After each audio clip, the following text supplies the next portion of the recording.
जब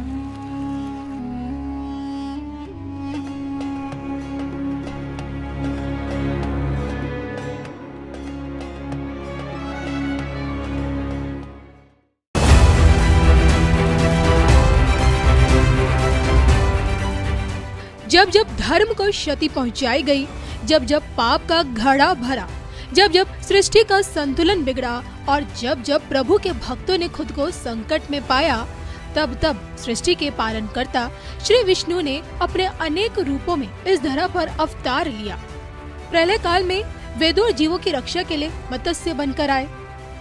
समुद्र मंथन के दौरान मंदराचल पर्वत को थामने के लिए कूर्म के अवतार में दिखे। पृथ्वी को पाताल से बाहर निकालने के लिए वराह रूप में प्रकट हुए।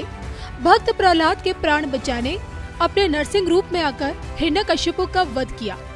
राजा बलि से तीनों लोक लेकर देवताओं को उनका अधिकार दिलाने के लिए वामन रूप धारण किया। क्षत्रियों के अहंकार को चूर करने के लिए परशुराम बनकर आए। लंकापति रावण और मर्यादा स्थापित करने के लिए श्री राम अवतार लिया। गीता का ज्ञान देने और महाभारत युद्ध में धर्म का साथ देने के लिए श्री कृष्ण बनकर आए।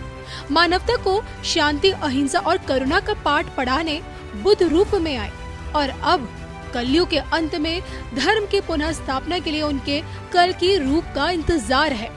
युगों युगों से ईश्वर के अवतार अवतरित हुए हैं और ऐसे में क्या पैगंबर मोहम्मद और ईसा मसीह भी ईश्वर के ही अवतार हैं? इसी प्रश्न के जवाब में पूरी पीठ शंकराचार्य स्वामी निशिलानंद सरस्वती महाराज जी ने जो कहा उसे पूरी दुनिया ने कान लगाकर सुना और आज आप भी सुनिए। आपकी जानकारी बिल्कुल दिशाहीन है, क्योंकि बाइबल और कुरान के अनुसार भगवान सर्वथा निराकार ही सिद्ध होते हैं, उनका अवतार ही मान्य नहीं है। भगवान के दूत या पुत्र आते हैं या उनकी मान्यता है, उनकी मान्यता का ही अतिक्रमण करके आपने प्रश्न किया। दूसरी बात यह है कि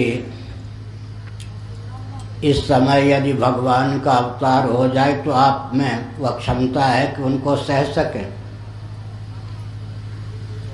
दूर के ढोल सुहावने, इस समय यदि भगवान का अवतार हो जाए तो कितने व्यक्ति हैं कि उनको सह सकेंगे, और कितने व्यक्ति हैं जो उनके चक्र, सुदर्शन, गदा के पात्र नहीं सिद्ध होंगे।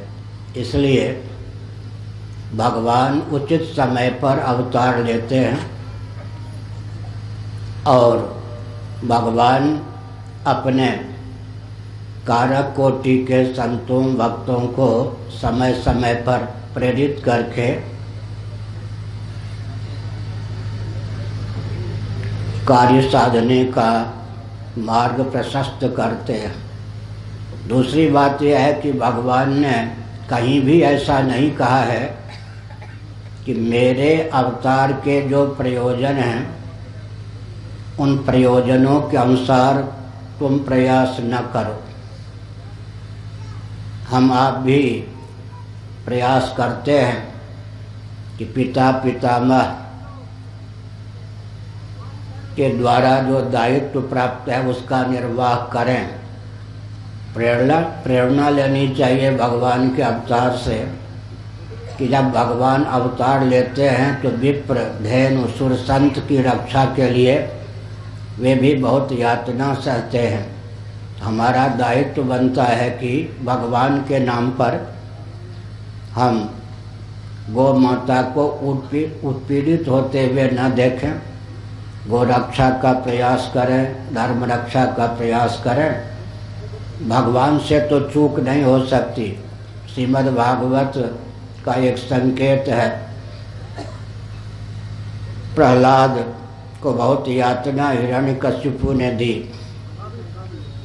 उचित समय पर ही भगवान नृसिंह के रूप में अवतीर्ण हुए, लेकिन भगवान ने बहुत ही विनम्रता पूर्वक एक वाक्य कहा, यद्यपि मैंने समय का ध्यान रखकर ही अपने को तुम्हारे सम्मुख व्यक्त किया है, परंतु तुम्हारी दृष्टि में कदाचित मुझे प्रकट होने में विलम्ब हुआ हो तो क्षमा करो। इसका अर्थ क्या है? भगवान को जिस क्षण अवतीर्ण होना था उसी क्षण नृसिंह के रूप में अवतीर्ण हुए। और प्रहलाद भी इस रहस्य को जानते थे। प्रहलाद ने उलाहना नहीं दिया। हम आप उलाहना दे सकते हैं कि भगवान आने में विलम्ब कर रहे हैं, लेकिन क्या करुण भाव से कभी पुकारा है एकांत में कि प्रभु आइए, या मुझको वह बल और वेग प्रदान कीजिए कि मैं आपके अवतार के जो प्रयोजन हैं उन प्रयोजनों की सिद्धि के लिए मार्ग प्रशस्त कर सकूं। भगवान से भूल नहीं होती, भूल हमसे होती है। भगवान के नाम पर हम अपने सनातन मान बिंदुओं के अपकर्ष को न सहें। हमारा दायित्व है कि अपने अधिकार की सीमा में हम सनातन मान बिंदुओं की रक्षा के लिए कटिबद्धता का परिचय दें। विशेषकर आज जो सज्जन हैं, ऊपर ईश्वर का बल, बीच में धर्म का बल और नीचे संघ का बल स्वीकार करें। न ईश्वर का बल, न धर्म का बल, न संघ का बल, तो पिस जाएंगे।